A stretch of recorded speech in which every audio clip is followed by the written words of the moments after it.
Hello, my name is Wayne. I'm a senior and I'm Chinese. Hi, my name is Manying. I'm a junior and I'm half Chinese, half Khmer.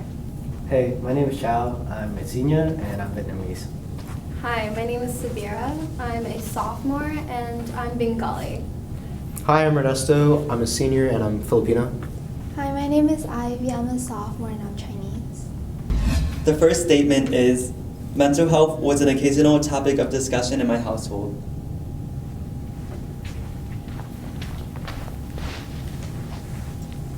My 5th grade year, I had really bad insomnia and I was suffering from depression and anxiety to the point like I didn't think life was something I deserved. It was a really bad period in my life and I was going through a lot of things. And so after like that period of my life, my parents started talking about it more, but it wasn't most in the accepting way, but it was a conversation. My parents kind of caught on after this year because of the stress that comes from school. They often sometimes joke about it, saying like, oh, you've gone crazy. They started like talking about it this year, but like that's about it.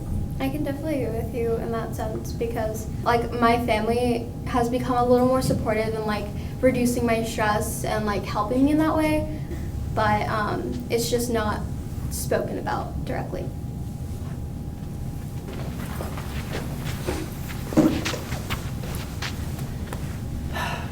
Well, I guess I could start out.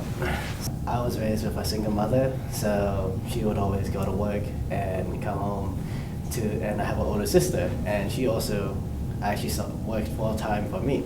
So I was actually home alone most of the time, and so I guess I was just left to my own thoughts and mentally, like I was basically alone, and I just like every time I mentioned if I was ever like stressed or like feeling down, it would be like, oh, why are you feeling like this? Like we worked so hard for you. So I just end up keeping to myself, and like that started back in middle school, and I just learned to keep everything to myself. So beginning high school, I took on a lot of opportunities like joining the track team or like working on my academics and joining a lot of honors and AP classes and all that stuff. And like all the stress, I never talk about it within my family because I don't think they would want to hear it. And even if I mention it, usually they would make fun of me.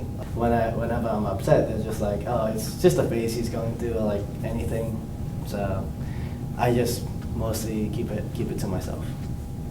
Yeah, I can totally feel that. Like I'm an only child, and both of my parents are a bit blunt when it comes to mental health and issues like that. They kind of traditional conservative in that sense, where it's like, hey, you're feeling bad, like just get over it, or just let it all go. We'll pray for you and whatever. And like it's just, it kind of makes me just feel a bit insecure about it and all, and I'm just alone in it all. And yeah, I can like relate with you, Chow. Like my parents are just like, we worked so hard for you, making so much sacrifices for you. Both my parents immigrated here, and they worked like really hard for me, and I'm all upset. I'm like, I just look ungrateful for it all, and it's like not that at all. I appreciate everything that they do for me, and it's more like a lack of communication in that sense. And we just have that disconnect between generations, and them being from the Philippines and being born and raised here, and just really big disconnect.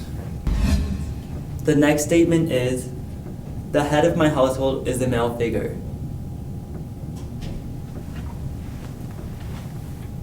Yeah, my dad was definitely the man in charge. He's kind of been through like a lot. My dad has that, you know, survival instinct, and like, definitely very prominent, and it's just like, here's like our 20-30 year plan for how we're gonna survive in America. And he was just, with that mentality, he's all action.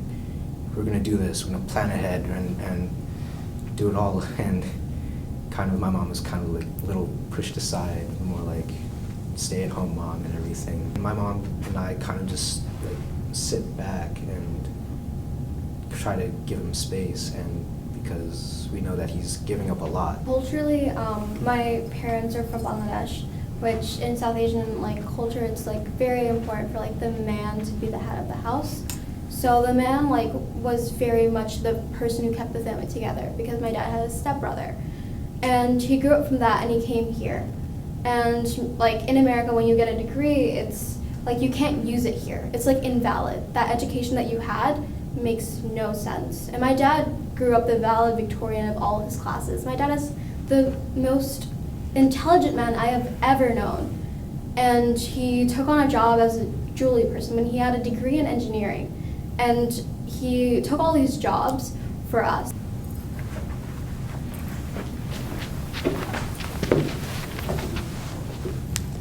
My dad, he kind of got ill because of working too hard, and then he had to be retired.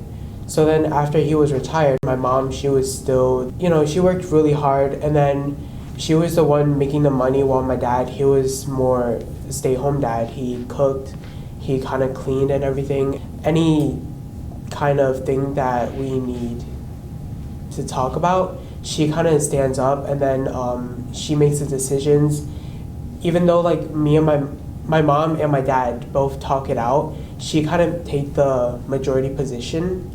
Growing up, both of my parents have to work really long hours, so I never really got to see them much. So the head of the household assumed the role of my grandmother, and all decisions were made final by her, but she got ill, so my aunt assumed the role of head of household. And I think as a collective of all of my guardians, her and both my mom and dad kind of make decisions all together. It was never my father who would be like, I'm in charge.